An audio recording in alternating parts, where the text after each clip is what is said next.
Welcome to our 5 on 5. We're pleased to welcome back Deanne Everson with the Child Abuse Network. Deanne, good to see you as always. Good to see you, Craig. So let's talk about what's coming up next week. You got a couple events. We do. Next week on Wednesday and Thursday, CAN is presenting 2 events for our annual Child Abuse Awareness in Alba Park this year.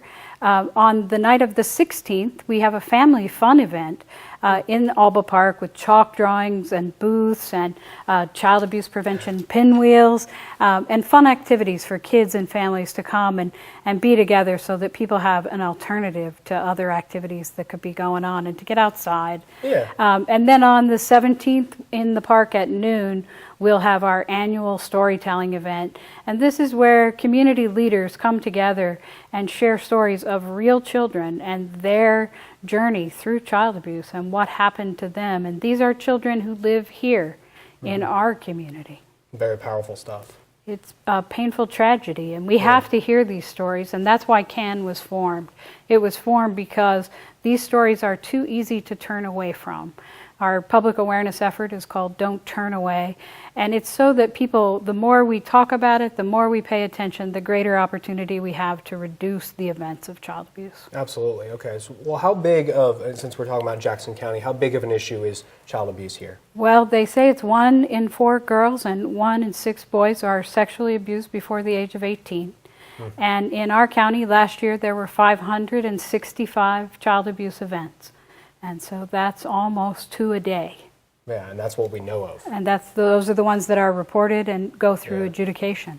Oof, okay, and so tell us a little more about CAN and who all is involved in this collaborative effort. CAN has come together, and it's a group of 40 different agencies, nonprofits, government agencies, the news media. It's a large collaboration of people and adult survivors, faith communities who are deeply invested in changing the way we work together. We have 3 large focus areas on prevention, public awareness, and on systems change, which is the hardest work we have to do.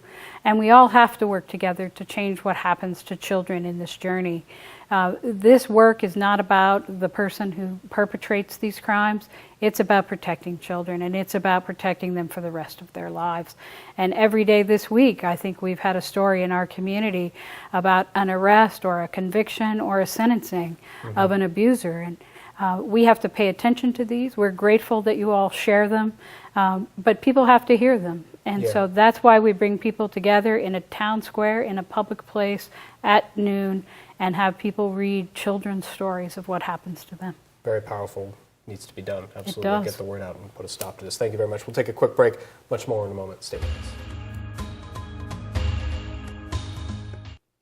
Welcome back to our 5 on 5. Again, we're here with Deanne Everson from the Child Abuse Network, or CAN. So, Deanne, you were talking about the event on Thursday of next week, I believe. Tell us about the stories that we're going to hear. Thursday at noon, we'll have people come together to read these stories to everyone who gathers in the park. We hope everybody comes.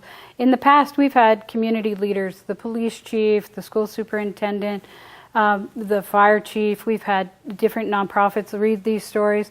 This year, I'm really excited to share that CAN went really out on a limb, and we decided that the best way we could tell these stories was to invite the 3 local network news anchors to read the stories. And you, as a dad and a news anchor, have agreed to read one of the stories. Yeah.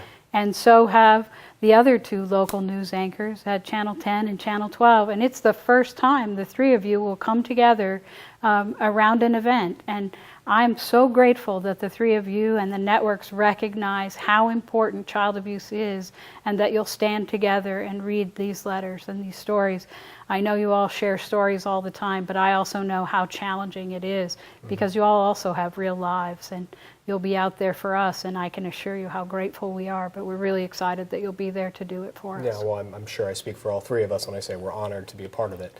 We're glad you're coming. So people are watching at home. What can they do to help put a stop to this horrible epidemic? Well, I think the most important thing is to show up, pay attention, listen. If you suspect child abuse, call it in. If you suspect it's happening, if you see it happening, engage and call it in. If you think it's happening to a child, call DHS. If you see it happening, call 911. And if you want to engage and help it to not happen to children in this community, engage in something that you really care about. There are hundreds of places to mentor, to volunteer coach, to be a tutor, to engage with different volunteer opportunities in this community, from children who have already been abused to children who hopefully will never be, and to keep people from being abused. And there are so many ways to engage, from the Children's Advocacy Center to Family Nurturing Center to YMCAs, to every program you can think of in this community.